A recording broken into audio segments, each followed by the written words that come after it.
السلام عليكم ورحمة الله تعالى وبركاته. أهلا متتبعي القناة، كنرحب بكم معايا مجددا فيديو جديد اليوم إن شاء الله ومعلومة جديدة أكيد. قبل ما نبدا معكم هذا الفيديو فأكيد غادا نشكر الناس اللي كينضموا للقناة، أكيد غنشكر الناس اللي كيخليو لي لايك ديالهم وكيخليو التعاليق ديالهم، شكرا لكم بزاف. اليوم إن شاء الله غادا نشارك معكم هاد بيكتخيل طبيعة الحال تحت الطلب ديالكم. هادو بزاف لي كومونتير اللي جاوني اللي كيهضروا لي على طريقة الاستعمال ديالها من جهه، وكذلك شكون هما الناس اللي يقدروا ياخذوا هاد بيكتخيل اولا شكون هما الناس يعني اللي ما يقدروش ياخذوه كيف ما ذكرنا في الاول. فعلى بركه الله غادي نبداو.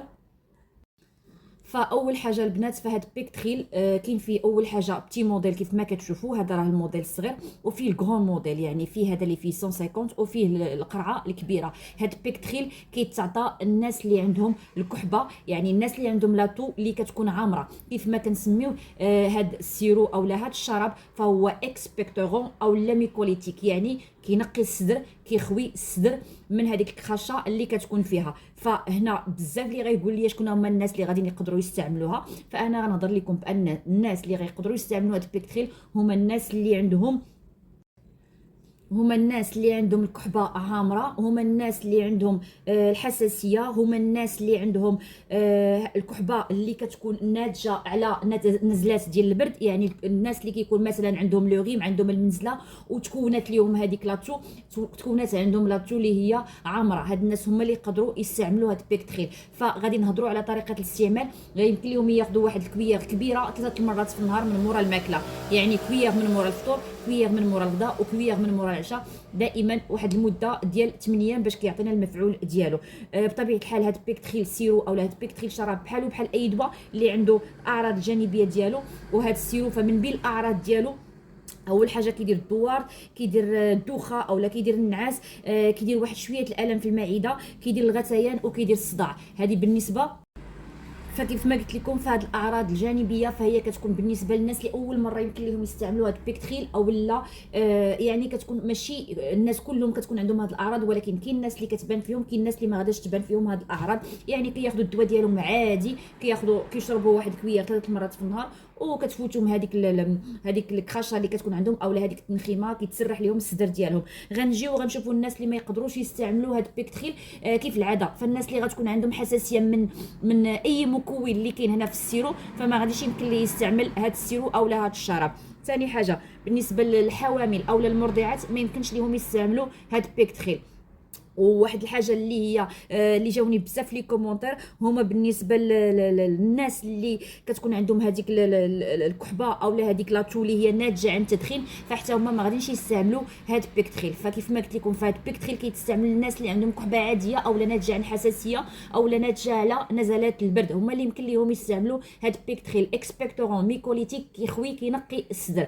بالنسبه للناس اللي كتكون عندهم الكحبه اللي كتكون ناتجه على التدخين فهنا كيكونوا يمكن لهم ياخذوا بحال الشكل ديال لومبروكسول، بحال الشكل تاع فلويبرون، بحال الشكل ديال ميكسول، بحال الشكل ديال اوموكسول. هادو كلهم فيهم واحد الماده اللي هي سميتها لومبروكسول، اللي يمكن الناس اللي كيكون عندهم كحبه اللي كتكون ناتجه على التدخين يمكن لهم يستعملوا هاد السيرو، هاد لي سيرو اللي انا ذكرتهم. اما البيكتريل فما غاديش يصلح لهم. حاجه اخرى اللي غادا نقول لكم هو بان الناس اللي هما ديابيتيك اولا الناس اللي هما عندهم السكر وعندهم لاتو اللي هي ناتجه على حساسيه اولا برد اولا يعني تكونت لهم كحبه اللي هي عامره، فيمكن لهم يستعملوا هاد البيكتريل، ياخذوا فيه واحد 3 مرات في النهار واحد المده من 5 ايام حتى ل 8 ايام باش كتعطينا واحد النتيجه اللي هي مزيانه. الا خدينا التريتمون وبقينا كنحسوا بان الكخشه عندنا وما خرجتش لنا هذيك التنخيمه اولا ما خرجتش لنا هذيك الكخشه، تما كناخذوا واحد لونتيبيوتيك اللي كنبغيو ناخذوا لونتيبيوتيك اللي كيكون يعني بسيط بحال لاموكسيسيلين، بحال اموكسيل، بحال اكسيميسين، بحال الا كنتو يعني الكحبه كتزيركم تما فين غناخذ لونتيبيوتيك اللي كيكون مجهد. استسمح لونتيبيوتيك اللي غادي يكون مجهد شويه بحال اوغمونتان، بحال كلافيلان، بحال اكلاب.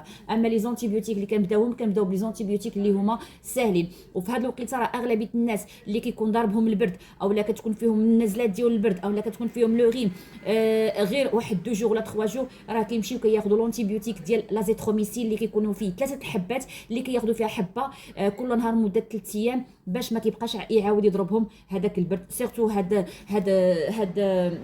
تريتمون اولا هذا البروتوكول راه كان عندنا من ايامات كورونا، ولينا كناخذوا الباراسيتامول 1 غرام، وكناخذوا لازيتروميسين، وكناخذوا لومبروكسول اللي هو سيرو سوا في البيبرون سوا ميكسول سوا اوموكسول. كناخذوا هذا التريتمون بثلاثه، وكنزيدوا عليه لا فيتامين سي، وكنزيدوا عليه هذا الزنك. هذا هو البروتوكول اللي كنا كناخذوا في كورونا، وهو اللي بقينا كناخذوا ملي كتجيك واحد لو غيم اولا كتجيك واحد المنزله اللي هي شويه قاصحه، فكنتبعوا هذاك البروتوكول. نجيو نعاودوا نرجعوا ونهضروا على هذا البيكتريل.